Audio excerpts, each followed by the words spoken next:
Today we're going to talk about why I moved to Portland, Oregon. So if you're thinking of moving to our wonderful area, this video is for you. I have lived all over the world. I was born in London. I've spent time in Scotland. I've lived in Zambia. I've lived in Connecticut, San Francisco. I moved to Portland in 2001. So watch today's video and stay tuned to the end because we're going to have a guest appearance on their opinion of why they stay in Portland, Oregon.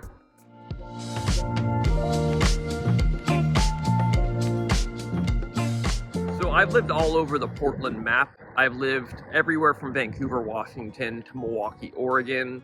I've lived a few places in Multnomah County, including at the bosom of Mount Tabor. Beautiful park.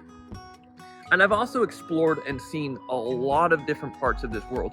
I might not have lived there, but I stayed in Maryland for 3 months. I've been to Mongolia, Romania. I've been to Spain. I've seen a lot of the world to get a good perspective of how other people live and why Portland, every time I keep coming back and touching down at PDX, just feels like home.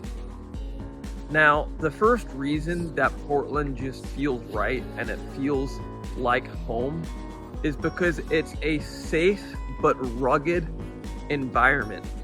Now, let me break that down because safe and rugged don't typically go hand in hand. But I mentioned that I've traveled all over the United States, and my uncle's actually a realtor in Jackson, Wyoming. Now, the one thing that Jackson really screams out is rugged. But when I want to raise a family or go out and have my coffee, it's cool when you're visiting, but you can't let a 2-year-old go into the backyard because there could be a moose or a wolf, just hanging out in the backyard.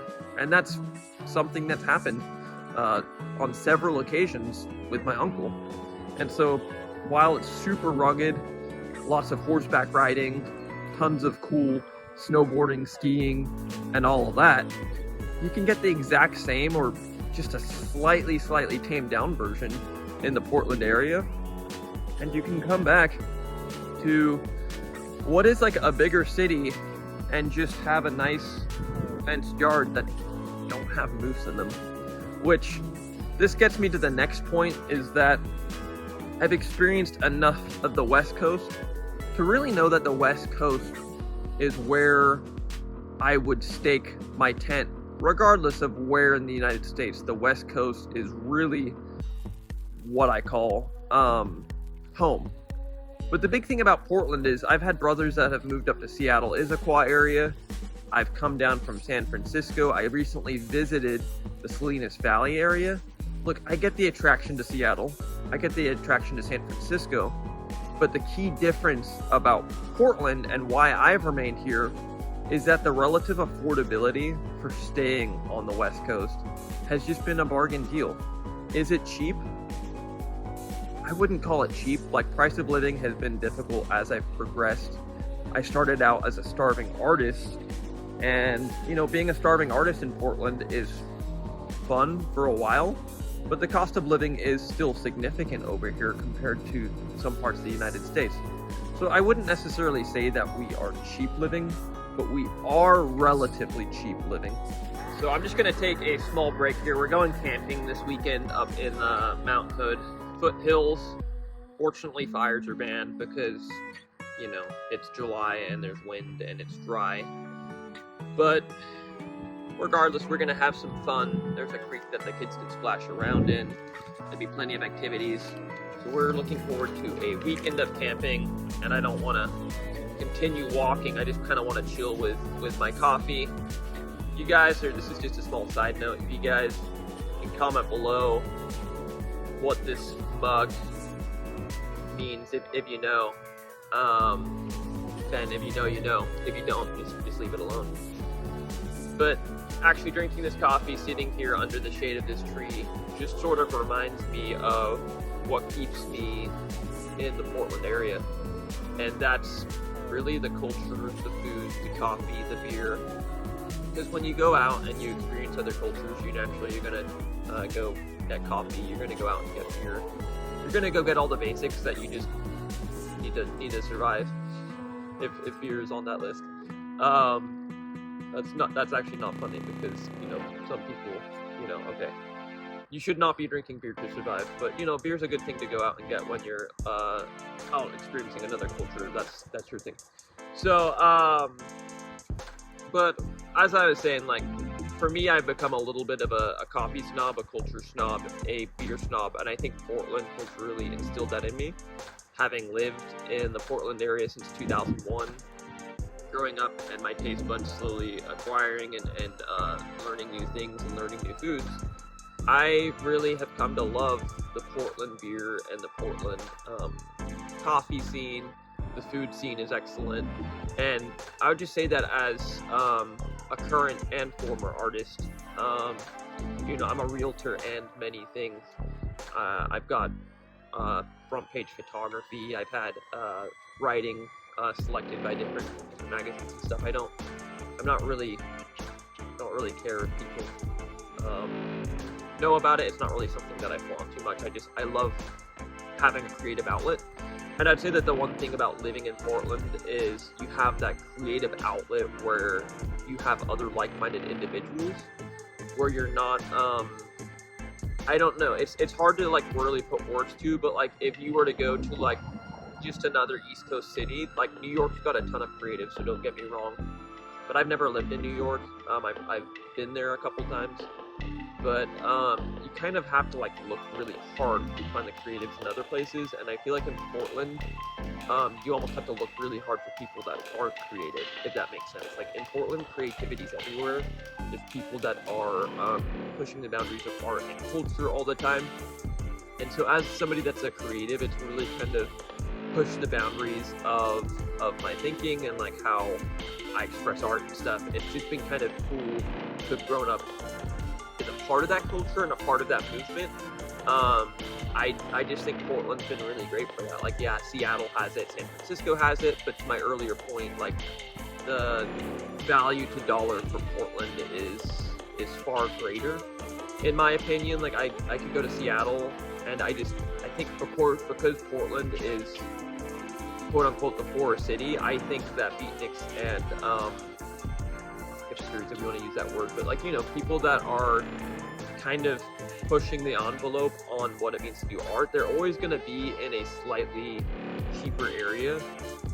They're always going to get pushed out. I've noticed that like the suburbs of East Portland, like Brentwood, Darlington's a great example of a neighborhood where you've noticed a lot of the creatives have moved to, because most of the time people making art aren't making a killing, but then that art ends up changing a culture around them, because artists just naturally create, whether it's like they vent into their landscaping or they vent into local community art, the murals, artists love to create, and in Portland you see a city that loves to create and push boundaries.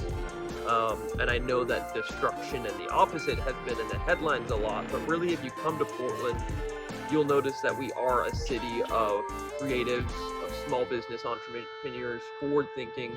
There's just a lot to love about that aspect of Portland. Now, I'm focusing the most time on this specific segment because it's really, to me, the most important. It's the core, it's the heart of why live in Portland. Like, why come at all? Like, if this is like just leaving a sick taste in your mouth, then it's probably a good sign that Portland is not, I can't speak for everyone, and I won't, but I will say that at least based on my experience, if this doesn't sound like your thing, it's probably not a great place for you. Sure, there's probably communities in the suburbs that will check all the boxes, and then some, if it's family that brings you here. I think there's suburbs that you don't need all of this, but if you're coming for the main reasons or the core or the heart of it, then those are all good reasons. Now, I'd mentioned beer and coffee and the food scene and all of that, and how I feel like I've kind of been pampered in Portland because I've gone to other cultures, other countries, other states. England, I thought the beer was going to be excellent, having been born there, and then reading all these like Charles Dickens, and everybody's always got like a lager or a pint, and like you think drinking culture's so big in England, it must be as good or if not better than Portland beer. And English, okay, if I'm going to offend somebody, I'm sorry, but English beer for the most part is pretty disgusting. And I said I'm a beer snob, so that, like, take that with a grain of salt as somebody who's just a complete snob. Like, call me a snob in the comments and say, like, how dare you. Totally fine. I agree. And coffee too. Like, it's so hard to find a good cup of coffee in most other places. Like, even in Tokyo, which is the largest city in the world, like, we had to kind of hunt for good coffee, where bad coffee sort of the exception in the greater Portland area. Like, we ran a lot of Starbucks out of business, even though it was just founded to our north in Seattle, because Seattle's only like first wave coffee, or maybe it's second wave, whatever they call it, but like third wave coffee, if you search that term, kind of started in Portland. Microbrewing kind of started in Portland. You know, sure, like, can we make like the claim that we started everything? Not necessarily, but like Portland was definitely the starting grounds for a lot of these movements. I mean, Seattle was definitely a huge contributing factor, and so just being related or close to bigger cities that are also doing big things has made Portland a hotbed for places where people will come and take a lot of ideas from big cities like San Francisco, LA, Hollywood, Seattle, and then they move to Portland and they're still bringing great ideas. This even goes into our architecture. I just closed on that Robert Rummer home 2 weeks ago, and he just pulled a lot of Eichler, Frank Whitwright, you know, architects that had done great things in bigger cities and brought it here. So Portland has always just had that funnel down, where sometimes the first time somebody says something isn't always the best or rightest way of doing it. And Portland's had a little bit of that filter, that where everything we do has come from some of the greats, but been adapted and kind of refined in such a cool way that, I mean, to be quite frank, like, and we're still the cheapest after all this refined, awesome culture that has made us where we are. Sure, the last few years have kind of taken back or clawed back some progress on like how Portland's PR message was getting pushed across. But quite frankly, like, if you're reading the news, or if you're just like asking your friend, or you're going on an experience of what, like, you walked through Portland like in the middle of 2021, or like maybe you were down there 10 years ago and you just happened to go to like the horse camp in like the downtown section. Okay, cool. Like, it's like going to the Tenderloin district in San Francisco and then saying San Francisco's the worst city in the world. Like, okay, San Francisco's a big city. I mean, I know that when I was in San Francisco, there's reasons people spend millions of dollars to live there. Like, Pacific is a beautiful little coastal town. Just as one example of, like, if you were to go to Pacifica and you were to go to the Tenderloin district, like, okay, of course you would have a different experience.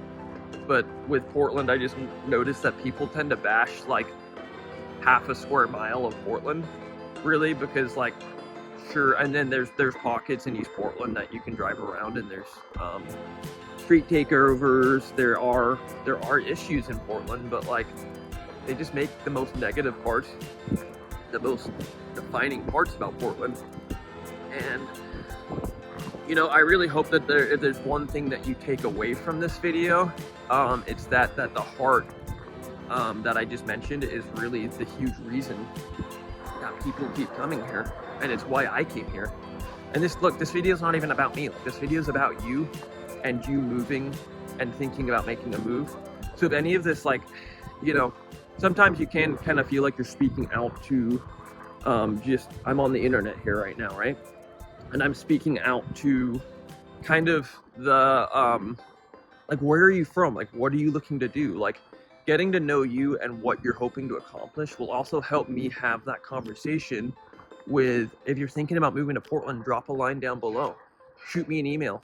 Shoot me a call or a text. I'm happy to talk, have this same conversation with you and say, hey, here's our goals. We're moving here for family, or we're moving here for college.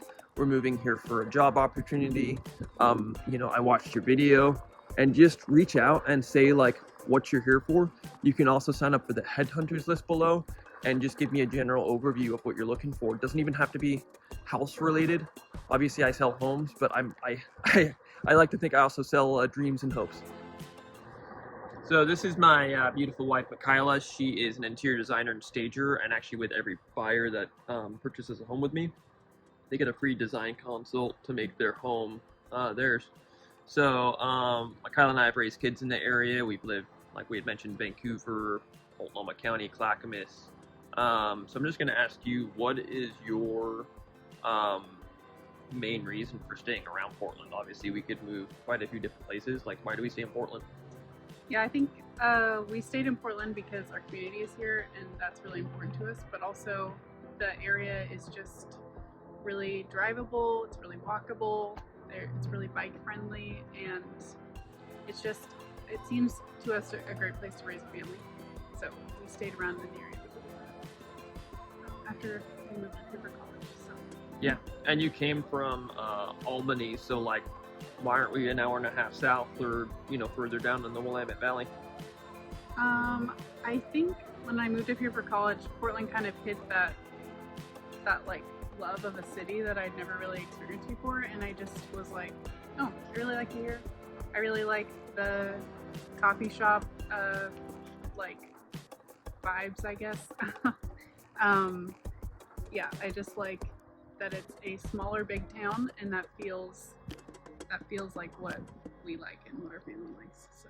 Yeah, and I think as Portland's grown, we've grown with it. I mean, we got married here in 2011, and Portland has kind of gone from a big town feel to a small city, and so a lot of the problems that you've seen in the news and stuff has just been that kind of the growing pains, and we just like to think that just because a city or a place is going through growing pains doesn't mean it's just time to pack up and leave.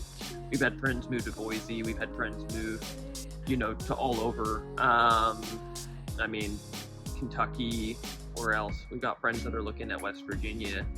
But like a lot of the times, like we look at that and just say, like, is the grass really going to be greener on the other side? Like, we fell in love with this place in the get-go. Like, we acknowledge it's definitely going through the growing pains, but it's definitely still had its positives, and in a lot of ways we see it coming back. So yeah, does that kind of summarize it for you?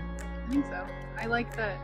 Just to emphasize what I mean by a big small town is that you can get to most places in the Portland metro area within like 40 minutes, but you still have all the benefits of like the big town, big city, I guess. Yeah. Like you have the resources and the like shopping needs or like there's local stores and things like that. So. What about Spokane versus here? I don't know much about Spokane. I mean, I was there for 3 days, so it seemed nice. Yeah, Spokane did seem nice, but no, like we've considered so many options, so we're not just like saying Portland's great because I'm a realtor here. Like, we've genuinely had to think through the process, and we've genuinely like gone to other places, and I like Spokane a lot. I'm not, I'm not saying that like Portland's the only place you can live, and it's the only place that's going to have a relative affordability on the West Coast. But there's just so many reasons that keep us coming back, that even as we've traveled together and gone to different places, Portland's just always felt like home. So yeah, just reach out to us if you are looking to purchase a home. You're gonna get the combo package. Like, Kyle doesn't show on camera a whole lot just because it's mostly a one-person YouTube video, but Kyle is definitely gonna be making more appearances. So if you are thinking about moving up, down, east, west, wherever it is you're coming from to Portland, just reach out and watch. This is going to cover up my wife's face, which maybe we'll cover up my face. I don't want to do that. Watch this video next, so that way her face is still showing. We can cover the uglier one. So watch the video on my face, and we'll see you the next week.